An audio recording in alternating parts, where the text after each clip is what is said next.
Sounds good. Ooh, got it. Okay. I'm going to try to talk while also sharing my screen. So for those who do not know me, I am Claire. I'm here to talk about urine drug screens, kind of in the capacity of someone who did a biochemistry degree and then spent years and years working in a chemistry lab. So I'm a chemist now, not a biochemist. In any case, I think you guys should be able to see my screen now, right? Can you guys?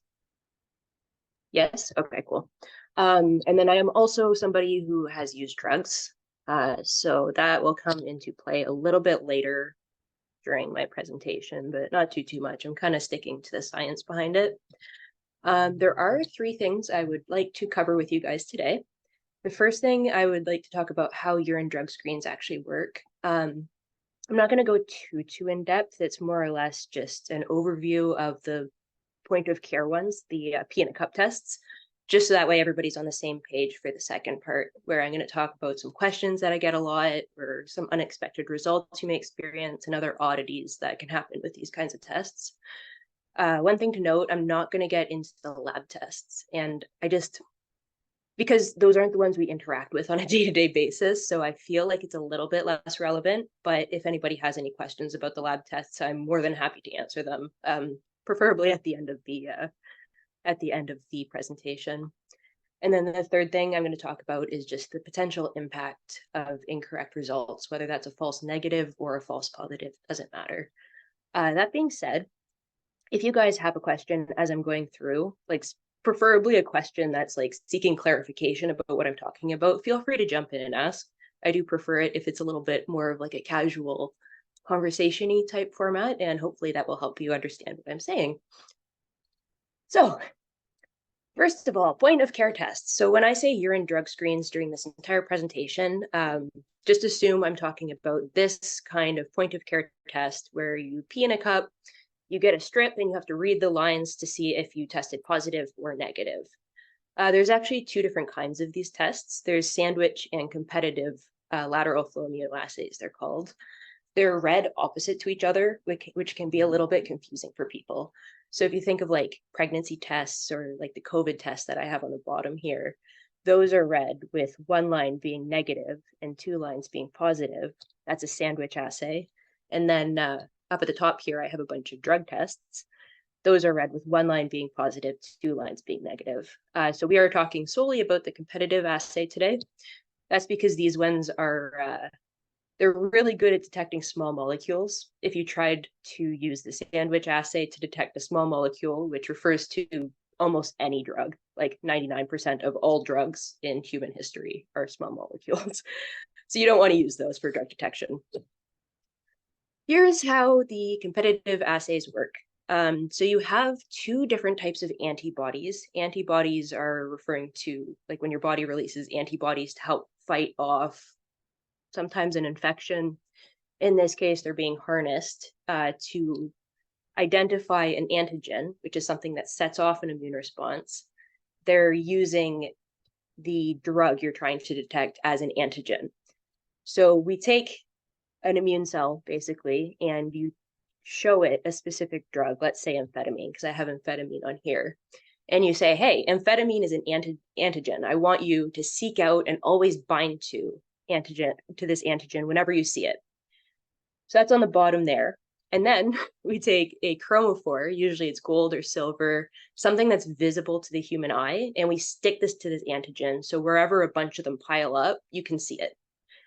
Then there's a test line, which contains a compound that would be very similar in shape to the drug you're trying to detect. And so therefore, if you put the antibody that's been trained to detect amphetamine, we're using as the example, when it sees this test line, it will think it's amphetamine and it will bind to it. And that's where you would get a line of all of the antibodies at the test line. The control line binds to a completely different site on the first antibody. It's an antibody that's been taught that antibody 1 is bad. So it binds to a totally different site on the other side of the antibody, and it will always bind. And that's why you always get a line at the control line. So if you have a positive assay, just one sec, I gotta move everybody's faces. If you have a positive assay, the urine sample is added from the bottom, goes up through the sample pad. This is where you have your colored antibodies. They're free flowing. So as the urine flows over and up the pad, it takes these antibodies with it. And since this particular assay, this test is going to be positive, the antibody at the bottom is going to see the amphetamine molecules and go, oh, hey, I'm made to seek those out, and it binds to them. This takes up the one binding site, the one epitope it had to see those kinds of molecules. So as it passes the test line, which contains similarly shaped molecules to amphetamine, its binding site is already filled. So it goes, oh, hey, I have no more room, and it just keeps moving past. That's why you don't get a line on the test line, but because the control line sees a different side of the antibody, it will bind no matter what. So you get a line at the control line and not at the test line for a positive competitive assay. For the negative assays, you have the same situation, urine sample added. It takes the antibodies up the assay, but in this case, there are no amphetamine molecules to fill up the binding space. So as the antibodies, the colored antibodies, pass the test line, they see the similarly shaped molecule to amphetamine, which are affixed in a line on the test line, and it thinks it's amphetamine, so it binds to it. That's why you get a line there at the test line. I just lost my cursor. That's why you get a line at the test line and at the control line, because the control line also seeks the opposite side of the antibody. Okay, so hold on a sec. Yeah. Sorry, I just want to make sure that I understand, because you're using some words that like throw me a little bit, like assay or whatever, right? Like I know. Okay, so basically you've got this test strip that has this pad that encourages the urine to flow through and hit different spots, and different things are occurring at each spot. And so the first spot, like if we look at your first, okay, so there's, sorry, your middle strip there on your chart, on your slide. On this slide? Yeah.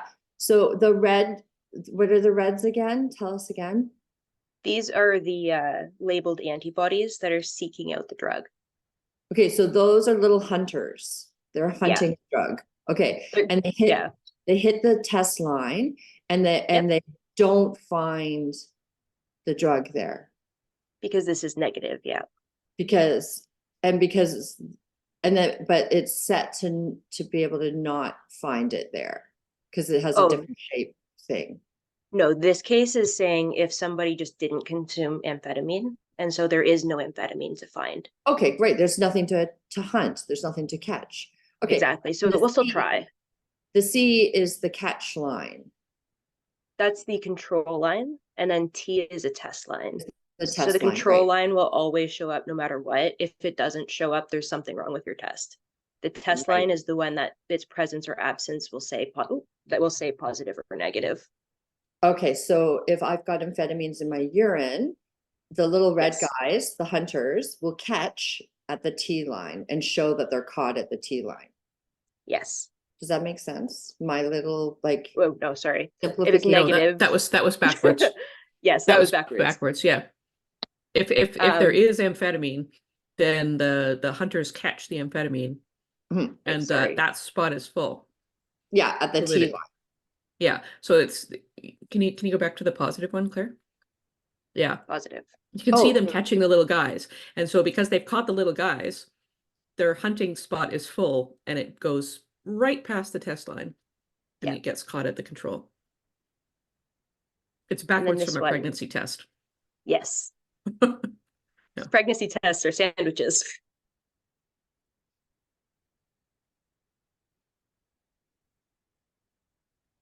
Rebecca's still looking confused. We'll give it a minute. The control line I'm sorry, is anybody else confused? Probably. I mean, yeah, I'm sure if you are, somebody is. I just don't want to take time. Okay, Frankie's still confused too. Okay, so the test, when I do a COVID test, because that's don't talk about COVID tests. Okay, those are sandwiches. Don't talk about COVID tests. When I look at these tests, one line, the test line shows that something's happened. The control line shows that the test works. Yes. right? That's what's confusing me, because I expect the line to show at T, the T line, the test line should be where it shows that something's been caught. Because the Yes. control line, And that is. okay, all So right, the control line, the C at the top, that's where it's binding to a different site on the antibody. So no matter what, there's always going to be a line on the top one, the C in this case. The test line is like the testing line where you're testing to see if the drug is in your body. So in the case that it is in your body, the binding site on the I antibodies got gets it. filled up. I Yeah. know what I So was now doing. it goes past. What were you doing wrong? I think I was looking for the 2 lines to be showing up, Yeah, negative will be 2 lines. right? And Andre has a question. Yeah. I've heard, because I know that like there's these false negatives or positives, or like, again, I'm still trying to navigate my way through this. But that kind of stuff happens with the dipsticks, and like, even like with benzos, or some benzos that'll get picked up by the test, and there's some that won't, and all the analogs and blah blah blah, and that type of thing. So if you want to, like, I've heard that at a methadone clinic or whatever, and maybe I think this is Canada wide, I'm not sure, but if you want to contest the results, and this might not be a question necessarily for Claire, but just like more generally, but there's a question in there in this for Claire. But I've heard that you can dispute it and have it sent to a lab, and that you're not supposed to have your carriers taken away until it's been proven by a lab. And B, maybe for specific for Claire, and maybe someone could speak to that, but B, specific for Claire, at the lab, obviously they do a more detailed, like something more detailed, write up and work on the testing, and maybe you're going to get to that later in the presentation. But maybe you could just, like, in like a couple of sentences or two, if it's possible, just talk about the distinction between like what happens at the lab versus like the mechanisms of this, of a negative, like, or a positive response. Okay. First part of Sorry. your question, if somebody wants to jump in, they totally can, but or at least to my experience, if I dispute a assay test at my clinic, and assuming they don't think I'm lying 24/7, so there's a little bit of relationship there. In my case, they'll believe me until they get the lab test results back, and they better be negative. As far as the second part of your question goes, I'm not going in depth on the lab tests just today, because it's a whole thing. There's a lot going on there. But basically, the lab tests use what's called chromatography, which is the separation of urine into its different compounds. And then it uses mass spec or tandem mass spec, which more or less shoots a bunch of tiny electrons at a molecule, breaks it into a bunch of pieces, and then weighs the molecular mass of each of the pieces that hits. And so, given that you have pure components, if you've taken the drug, one of the pure components of your urine will contain, let's say, amphetamine, as that's our example. And you'll get a mass spectra from the mass spec after you've blown the amphetamine apart with electrons. And the spectrum will always be the same for the same compounds. So you can read it, and you can not only see that amphetamine is present, you can see what it is, which is extremely useful. And that's the same type of mass spec that they'd use for just like drug testing in Toronto, the Toronto drug checking. Would it be a similar type of machine, or like would they do it differently for urine? To my knowledge, most drug checking places use IR. Are you saying that Toronto definitely uses mass spec? Yeah, I know at Toronto, at St. Mike's, they use a mass spectrometry for Then the yes. okay. So it's the same, Yeah. it's a similar machine, but they just feed in the whatever, with the urine, or how, whatever the substance or whatever, differently. Okay. Thank you. Thank you, Claire, for clearing that up. Okay, Yeah, thank no you. problem. The big difference between the lab test is that it's quantitative, which means you can see specifically the name of the drug you've found and also how much is present, which is extremely useful. Whereas these Yeah, lateral flow totally. assays are they're just yes or no. And if you have interference or issues, it's not going to tell you that. It's just saying, I think yes. And with the mass spec, like, and the percentages and all that, breakdowns of what's in the drug, that's actually was there was a whole thing where they were giving percentages and they weren't giving percentages, and that's actually what allowed me, to like reduce my use because I had a point of Oh, nice. reference. Yeah, so yeah, I think that's super relevant for also for people. Oh my God, like for example, like I knew someone who was gonna be purchasing some drugs, and it happened to be like good old fashioned heroin, and they were when they got one test, a small sample from somebody, and it was like 93% pure, and it was like, oh my goodness, wow, this is in this day and age where heroin's quite rare. And then like later on when he was gonna buy a little bit of it, he goes and looks at the results, and it went all the way down to like 0.47. So someone was trying to like pull a fast one on him. So yeah, like knowing the percentages makes a big difference. Yeah, a big Yeah. difference between 93% and 0.47%. Yeah, that's insane. Yeah, it's useful for those purposes and for actually urine testing for clinicians. If you wanted to, you could see if somebody's using drugs with similar metabolites based off of the ratios. But anyways, moving on from the mechanism. Oh, can I There we just go. sorry, now you got me to ask you another question. What's a All drug right. of similar metabolites mean? Oh boy. Okay. Like when you metabolize something, like just the concept of you take a drug Yep. and you metabolize it. Okay, so metabolism is a whole thing that your body does. There's two phases to metabolism. The first phase is basically your body using enzymes, which are proteins that have a goal. And their goal is to put some kind of handle on the molecule that phase two metabolism can then use to make that drug more water soluble, which means that just it will dissolve more readily in water. And that means if it's water soluble, then your kidneys can actually get it out of your body and you can pee it out. So that's what metabolism means. And that's what metabolites are. They're just different steps on the way to getting your drug more water soluble.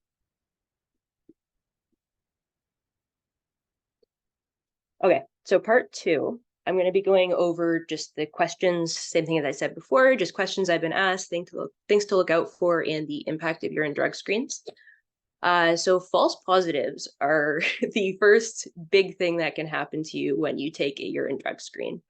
And there are many reasons for that, but I think three important reasons to be aware of are manufacturing impurities, your metabolism, and cross-reactivity. So I'm going to go over each of these individually. The first one being manufacturing impurities. So if you look at this chart here, this is with all of the natural or semi-synthetic opioids.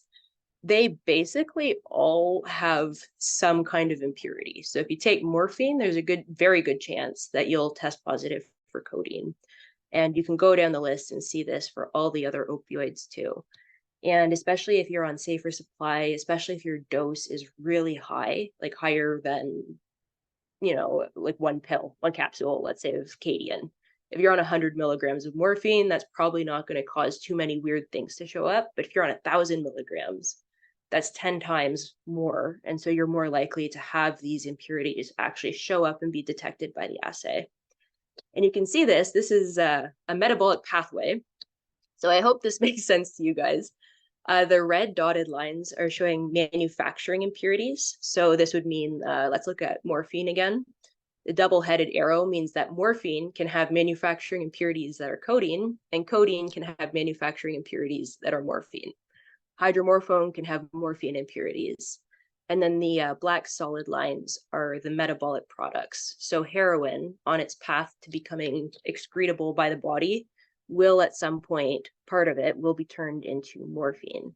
Some of it will be turned into hydromorphone, and you can follow this as you go. Okay, So, Claire, sorry, yes. I just want to make sure I understand. So basically metabolism, like when we talk about metabolic pathways or whatever, you're talking about how our body processes it. Can we just say it like that? All right, so heroin comes into our body and our body gets busy and processes it, metabolizes it into like bits of morphine or whatever. Is that? Yes. So it would show up as morphine. And then it could also show up into these other things based on how as the body processes it, and it. this is yeah, it creates little products, right?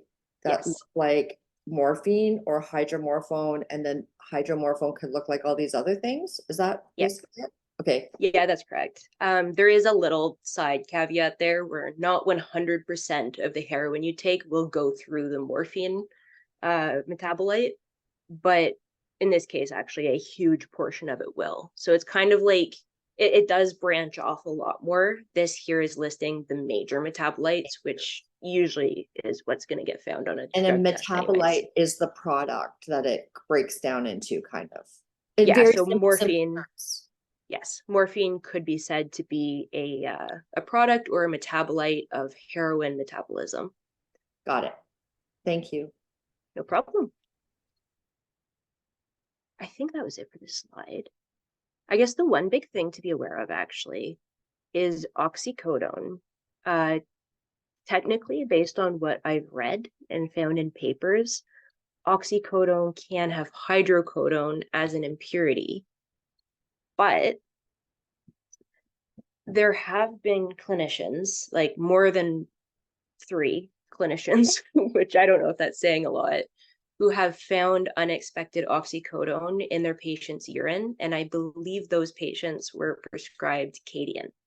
So there is a chance that other opioids could somehow get, either through impurities or through metabolism, could also have oxycodone in them. It's a bit of a weird thing right now that so far I haven't been able to explain. I've tried my best to find papers.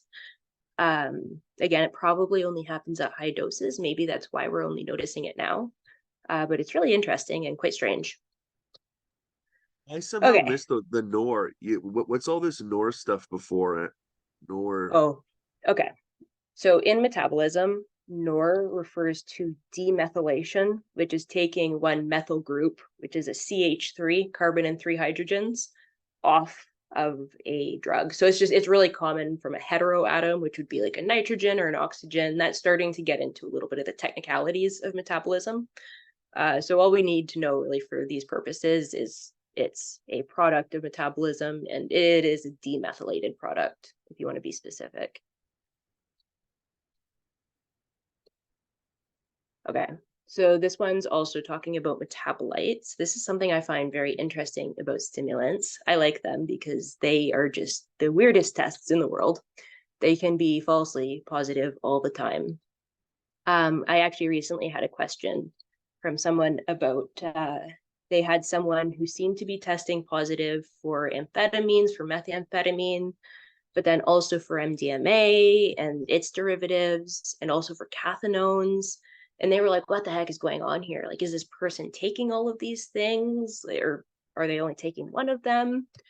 And because of the way stimulants are metabolized, the way that they're processed, you could technically take just methamphetamine, and that will be metabolized. It will be processed into amphetamine, which means you could test positive for both methamphetamine and amphetamine, and it gets processed into pseudoephedrine, which is also a drug that looks like amphetamine, and that could potentially get processed into a cathinone. So in theory, you could potentially test positive for all of these, 1, 2, 3, 4 of these drugs, even if you've only taken methamphetamine. And similarly, if you've just taken cathinone, that will get metabolized into one of the same products that amphetamine and methamphetamine get metabolized into. So it's a bit of a strange situation where, because they have this net of interconnected metabolites, you can't necessarily always tell which of the above somebody's taken. And then as far as MDMA is concerned, over on the left-hand side, the amphetamine drugs are all really small, like super, super small, even for small molecule class drugs, which they all are. And so there's very little features for an antibody test to look for. That's what they look for: functional groups, which is just something unique about the molecule that helps me identify it. All they have is this hexagon here is a benzene ring that is exceedingly common, especially in pharmaceuticals, and a nitrogen, which is exceedingly common in pharmaceuticals. And so these drugs you'll see a little bit later, they're all really small, so they can all get misidentified on a drug panel. And there's just very little to look out for. So it's kind of messy there. That being said, I think MDMA is 50 times less likely to be identified on an amphetamine panel, but some people want it to be identified on an amphetamine panel. So it's really confusing. There are also MDMA specific drug panels that can probably also detect methamphetamine. So just be wary with the stimulants if you're testing them. Cross-reactivity. Okay.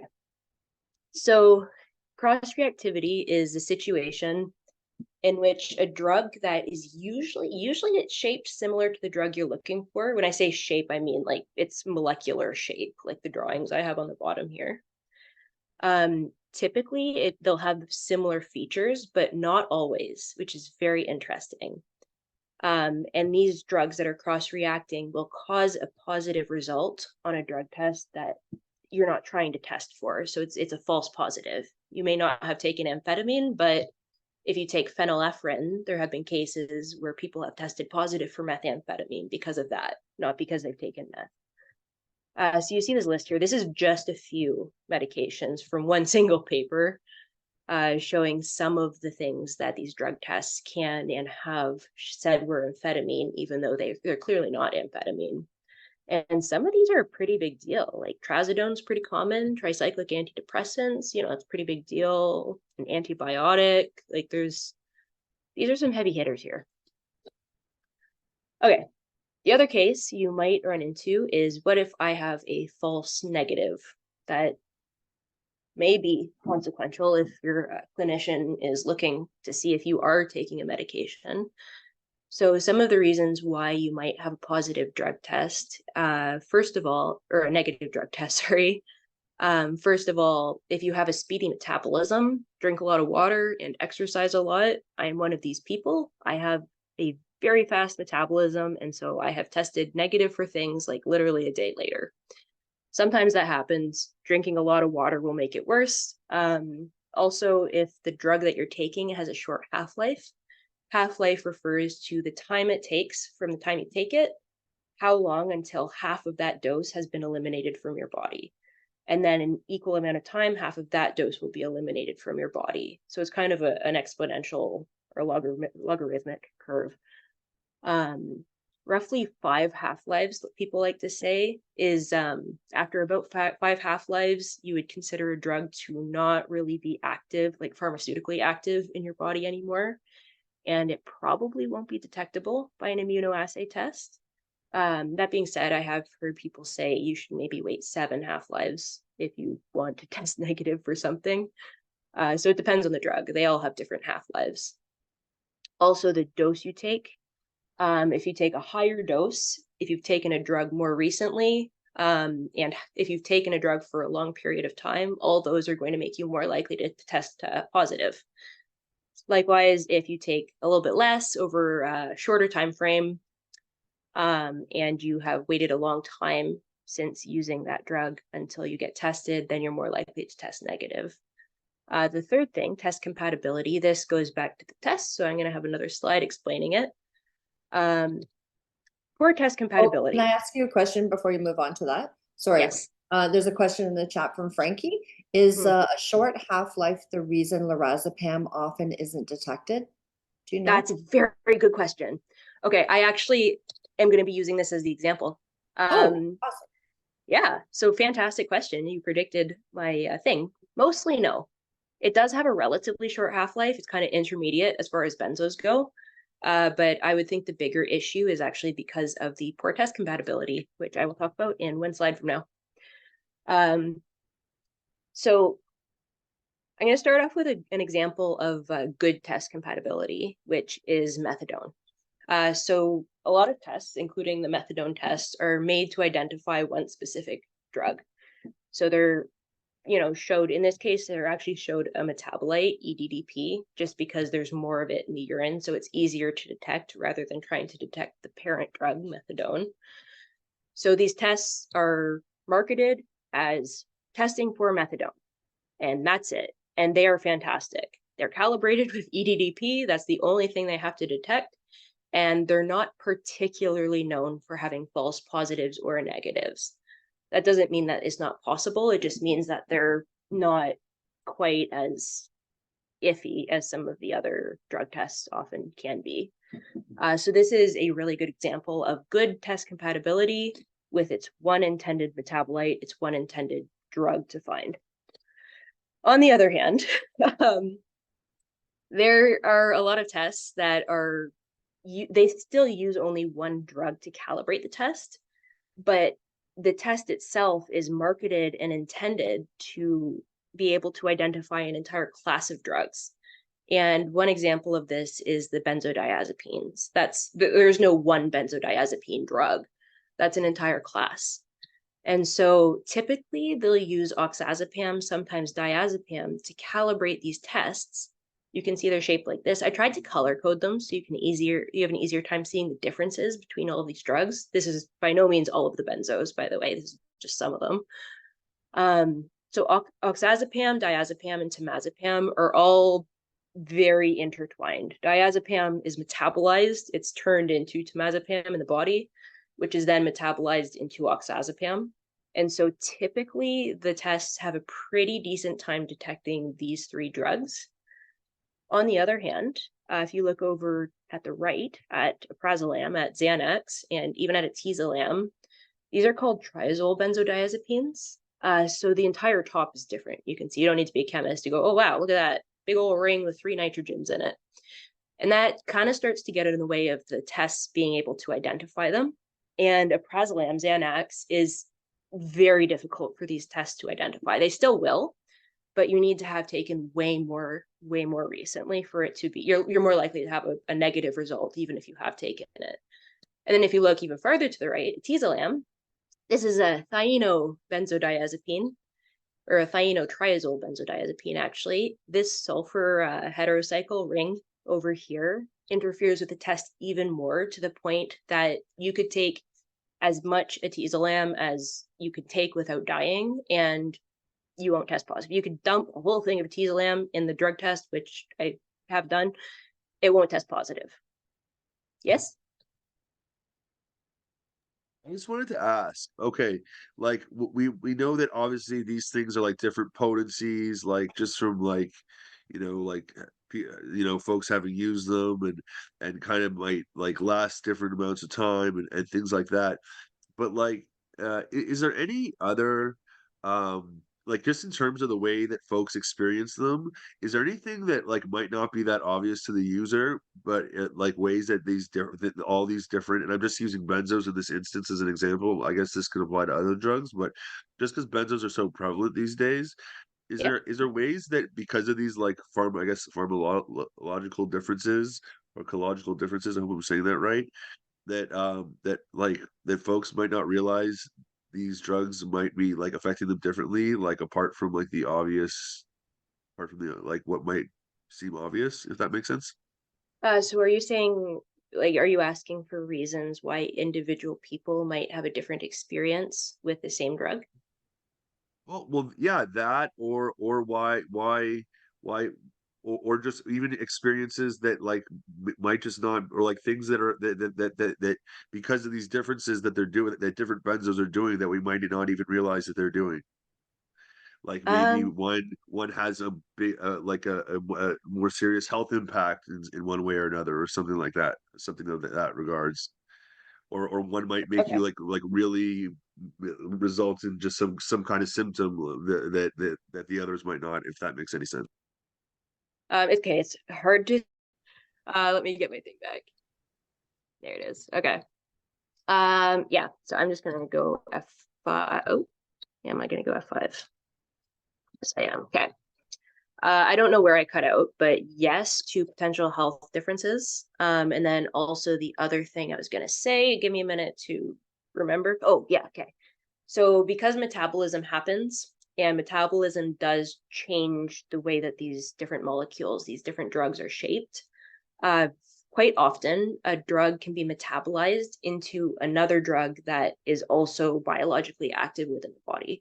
A really good example of this is diazepam. If you take it and then get drug tested at the lab, you will have temazepam and oxazepam in your body, and all three of them will be having an effect, and all three have slightly different effects.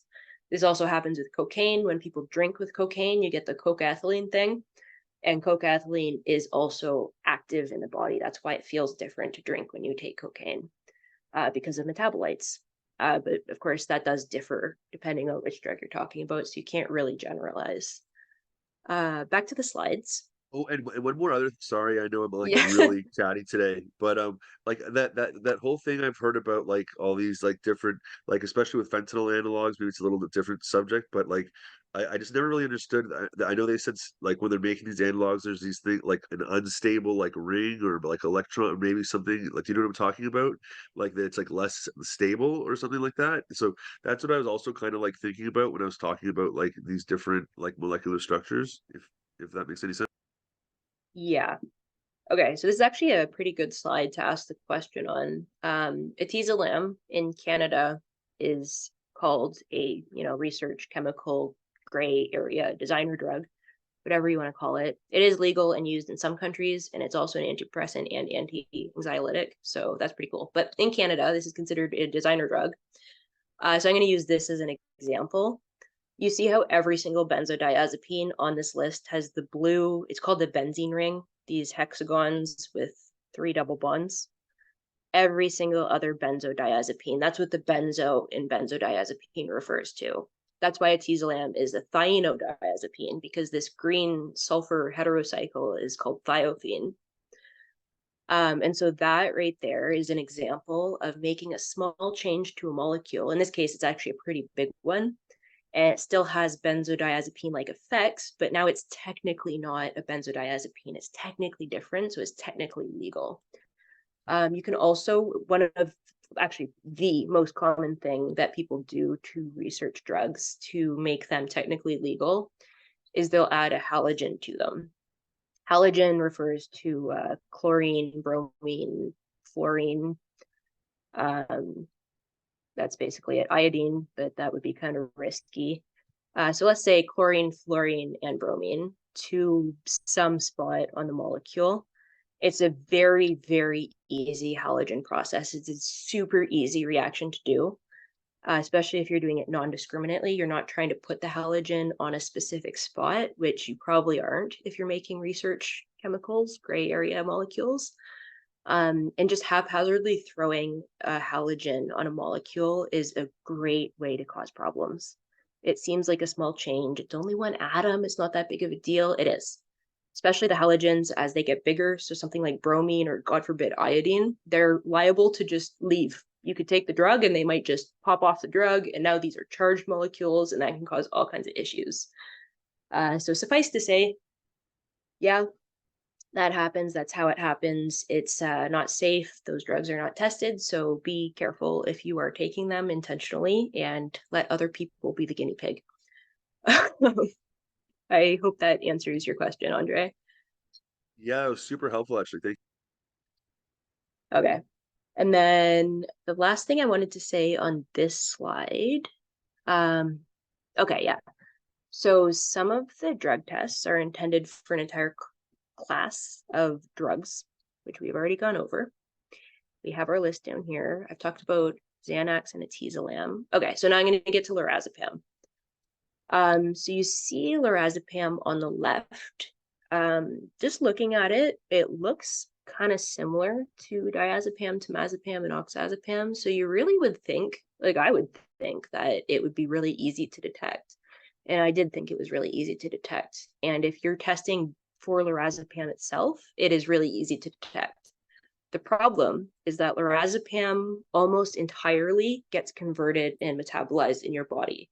So when you pee out this drug, an exceedingly small percentage is actually lorazepam. By far, most of it is lorazepam glucuronide, which is over here on the right. A glucuronide is just adding a sugar to a molecule. That's phase 2 metabolism, and that makes it more water soluble and easier to excrete from the body. Benzos on the whole are very fat soluble, And so that's why they get changed so much in the urine, and you excrete very little of the parent compound because it's just too fat soluble. And so because these drug tests are designed to detect oxazepam, which is just a normal benzo, it's not a conjugated benzo, which means it's not bound to something like a sugar, the test can't detect a glucuronide. It can't detect metabolites. So for a lorazepam person, I don't know if that made sense, but that's why lorazepam is really hard to detect, and also clonazepam. It also readily gets conjugated. It readily gets attached to a sugar in the body, and then it becomes really hard to detect. There are ways around this, kind of, or you could kind of think of it as a bit of a dilemma. If you make your test more sensitive, then it's more likely to tip you off when you have just a couple of those lorazepam parent compound drugs in your body. But that is at the risk of losing your specificity, because if a test is too sensitive, then it will start to just cross-react, or you'll get incorrect false positives. So it's a bit of, you have to find a balance where your test does detect everything that you're trying for it to detect, but also doesn't start detecting things that it shouldn't. There's also a generic opioid lateral flow immunoassay test, and this is kind of a similar issue that it experiences. I haven't seen people use it too much here, which is pretty good, because they have to make the sensitivity so poor just so that this test, which seems to be able to react with most things, doesn't say, yes, you have opioids in your body, even if you don't. Claire, can Yes. you talk a little bit, can you sit like super, like, tell me for simple terms about sensitivity, like what is sensitivity? You could think of sensitivity in literal terms. Sensitivity is the cutoff concentration of the drug that has to be in your urine for it to say, yes, this drug is present. It's measured in nanograms per milliliter. Usually it will be, for like fentanyl, it's like 10 nanograms per milliliter, which is super sensitive. You only need 10 nanograms, very small, in a milliliter for the drug test to say, yes, fentanyl is here. Whereas something like the opioid test, you can have cutoffs that are 1,000 to 2,000 nanograms per milliliter, which is, yeah. Need a lot more Yes, to tell a you. lot more. And I think that that's probably in an effort to combat the lack of specificity that this test has. So you have to definitely have opioids and lots of them in your body before it's going to say, yes, you have lots of opioids in your body. Okay, because I know we often talk about with testing the sensitivity and specificity, which Yep. I can't say. And so sensitivity is like, we can detect something present, and specificity, see, I can't say it, means that we can identify exactly what it is, or like how easily it can identify what it is. So you might have high sensitivity, it's picking up that something's there, but it may not have high specificity saying exactly what it is. Yeah, it's kind of like the difference between precision and accuracy. Yeah. One of them is saying, yes, we can identify that something is present and at very low concentrations. Hopefully it's the right thing, but it may not be. And then specificity is saying, I can identify whether that is present, Okay. but it has Well, to be potentially at a higher concentration. that's great. Thanks. So people also wonder, well, why not just have the most sensitive test possible so you can catch the most, why would you ever want a non-sensitive test? And sometimes you do want a non-sensitive test.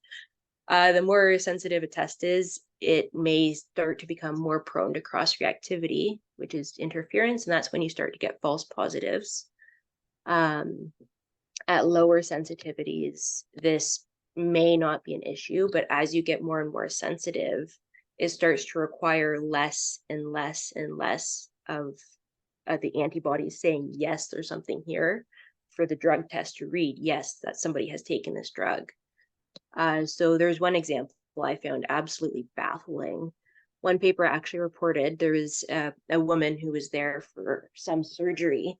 She received IV morphine for a procedure, and she continued to test positive for this IV morphine, which IV is excreted more rapidly than other routes of administration. But for 2 entire weeks, she tested positive because they used such a sensitive assay on her. So it continued to say, yeah, it's here for sure, for 2 weeks, which is absolutely insane. And for people at clinics, that starts to roll over into your next clinic visit. So if you relapse like 2 weeks ago, apparently it might still show up if your test is too sensitive and you're a slow metabolizer. Not necessarily, it's just, this is an example that it can happen, which is wild. Okay, I'm not going to talk tons about this because you guys are not, I feel like most of you probably agree with me or have experienced this. People do often ask me if their client is lying, and that's why they're seeking advice for urine drug screens. They're saying, hey, either something is present and it shouldn't be, or it's not present and it should be. And one of the important things for any clinicians, if there are any currently here, remember that people don't lie for fun. And, the easiest way to actually run a drug test on someone is to have open, honest communication with them. That's always going to be more accurate, more reliable, more sensitive, and more specific than any drug test ever can be. So, if you're ever wondering about lying, just take a moment to consider why they feel the need to evade detection. There are a lot of punitive programs out there, and often methadone style carry systems can be the reason for this. It is hard for clinicians. There are rules that you have to follow as well, but that's just something to keep in mind. And there was another paper I found, and they were testing the patient prescriber relationship, and they found that when people who didn't take any illicit drugs, so they were fine, they were testing negative and they received no punishment, when those people got drug tested and continually drug tested every time they saw their prescriber, they were more likely to not be retained. They were more likely to leave the clinic they were at and stop receiving treatment, compared to people who also weren't taking the drugs, but also weren't being drug tested. And so in both cases, there was no punishment, but just the nature of the act of being drug tested can really impact the patient-prescriber relationship, and especially the feelings of trust between you. Last thing. Okay, this is just another impact that's non-substance use related, the impact of incorrect results. I found a study where a 36-year-old woman was taken into the hospital, presumably after some horrible accident. She was drug tested as soon as she arrived. She tested negative for any illicit drugs. Later on, she was confirmed to be brain dead. This was after about 36 hours. And so she had signed up to be an organ donor. And part of the process for testing somebody to see if they're eligible to be an organ donor is drug testing them. So she was drug tested again, this time 36 hours after she was admitted to the hospital. And they used the lateral flow assay, the cup test. And she tested positive for methamphetamine. But that was strange because she was brain dead. She wasn't taking this herself. Nobody was going to be giving this to her. That's not used. And it turned out they sent her urine to the lab to be tested. And it was actually IV phenylephrine, which you may remember from the previous slide, or a couple slides ago. They had given her IV phenylephrine, and that will cross-react quite readily with these amphetamine panel tests. And that was almost certainly the reason why she falsely tested positive. But despite that, this was later that they found out. So she was denied as an organ donor. And that's a big deal. We need organ donors. And when they looked at her papers, there was not really, there was no specified reason why she couldn't be an organ donor, because technically the tests came back and it was cleared up, but because the assay said methamphetamine, even though it was later found to be false, that was still enough for her organs to go to waste and for her to not be able to donate to, other people's health. So that's a big deal. And this is why immunoassay results should always, always be double checked at the lab before you start to take action, including with people who use drugs. There's a question. Yeah, sorry for the random question, but I'm just wondering if there are specific drugs that lead to someone being denied for organ donation, or is it like any drug in particular? I think in this case, they were looking for drugs of abuse, it seems like. I believe that was the panel they ran on her. I'm not sure if that indicates that you might have bad organs, or maybe we just don't want the organs of substance users. I'm not sure. Somebody else may know more than me. Yeah, I was just gonna say that kind of feels like it's based purely on stigma. Like, I don't, I'm not sure if you know the answer, Claire. Um, but yeah, why? What if someone's abusing alcohol, when I just or just even likes to drink or had alcohol in their system. Something tells me they wouldn't be denied for organ donation. Yet, quote unquote, drugs of abuse or criminalized substances. Yeah, it seems like so someone went on had an acid trip or something, and now their organs are no good. Like it's just insane in my mind. But anyway, To my knowledge, alcohol is a big deal because alcohol in particular, yeah, it can really hurt your yeah, liver. So I that's what imagine, that was kind of my thinking I on that. I just want to interrupt for two reasons. One, it's 103, oh which shit, which sorry. is fine. No, it's fine. That's I it. think some of the Yay. members of the team might need to move on to other things today, and that's great. I'm happy to stay on for a little bit longer if we want to finish this in a nice way. That's great. But to the point around, like, I don't know that any of us are able to actually answer the question about that Frankie asked. Sorry, Frankie. But what I do know is that I don't know much about this. I've seen articles in the paper that have in the media that have referred to a large number of organ transfers being coming from people who have died of drug toxicity. Yeah, so I think, yeah, there's something else going on there that none of us really know, but we know your point, Claire, about how how serious the implications of misunderstanding or incorrect analyses of tests or whatever, and the need to make sure that if you get a test result and it's going to have impact on people's lives, or in this case, right, what happens with someone's wishes after they've died, you need to have that other kind of testing to confirm results, confirmatory tests. Yeah. And you are at your last slide, but I'd like you to wrap up the way you wanted to wrap up and see if there's any other questions. Honestly, that's it. I wasn't sure if the lab testing that has a big impact. Look at all these molecules. If people have more questions, I do have these here just in case I need to use them. So yeah, if anybody has questions, feel free to ask if we have time. And then if not, yay, I'm done. Also, just do a little plug for our webinar that we had last year. You can see the recording online. Claire, you did this presentation, or a similar kind of presentation, and then you also did, and then we also had a panel of people who have experienced testing like this, talking about the possible about what it's like, what's the lived experience of that. And some of the things we talked about was parenting and experiencing UDSs as someone in a body, the autonomy and the privacy and all those sorts of things as well. Yeah, and then I'll also do a little plug for our recommendations for clinical guidance document that will be coming out within the next few weeks. And that looks at recommendations for guidance related to urine drug screens.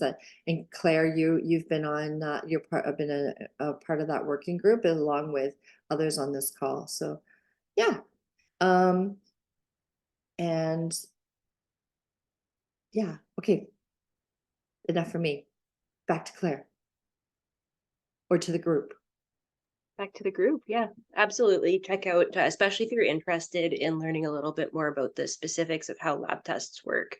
I did have slides and I went over that in the last year or 2 years ago webinar I did. So that would be a good place to look at that, or you can ask if you want. Yes, question. Hi, Claire. Claire, thank you so much for that. really informative. Convinced me that I was right not to take chemistry, and to be thankful to people like you who actually did. No, no, don't do that. I have a quick question. Interactions with HIV medications, is there any like outlying things that do happen when it comes to testing, especially with people who are doing drugs that you can think of? And and I'm really curious about that, because I do get that question from a lot of my HIV positive people. Yeah. That's a really good question. Mm. I don't want to say anything for certain because I feel Okay. like it's too important and I'm not qualified, but I will say that absolutely yes, drugs can interact, both the drug itself or metabolites, both Mhm. with drug testing and with each other. Okay. It can start to get really messy and it's a big thing to look into, but Okay. it is worth looking into if you have the time. Thank you. Thank you. Thank you for your honesty. Yep. Right. Kristen, you Yeah, have a another question. Thanks. I was just wondering if you had a specific resource that you share just regarding which medications have the most interactions for false positive, false negative. If there's like a one resource guide that you use for some of this information. In this case, I mostly found papers. There is actually one paper that did a meta-analysis, and so it took like I think over 100 different studies looking at interactions, and it goes through and it says the amphetamine panel, opioid panel. So if you want, I could either share my slides with my sources cited, or I can just specifically share that with you. I would need emails, I guess, and anybody who wants it, I can definitely forward that too. It would be great if we got either or version of that, maybe both even, and we can share it on the Google group.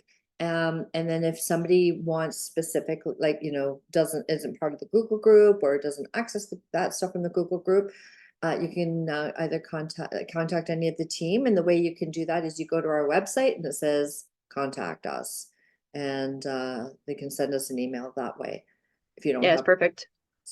And Robin's Yeah. just our email and the address in there.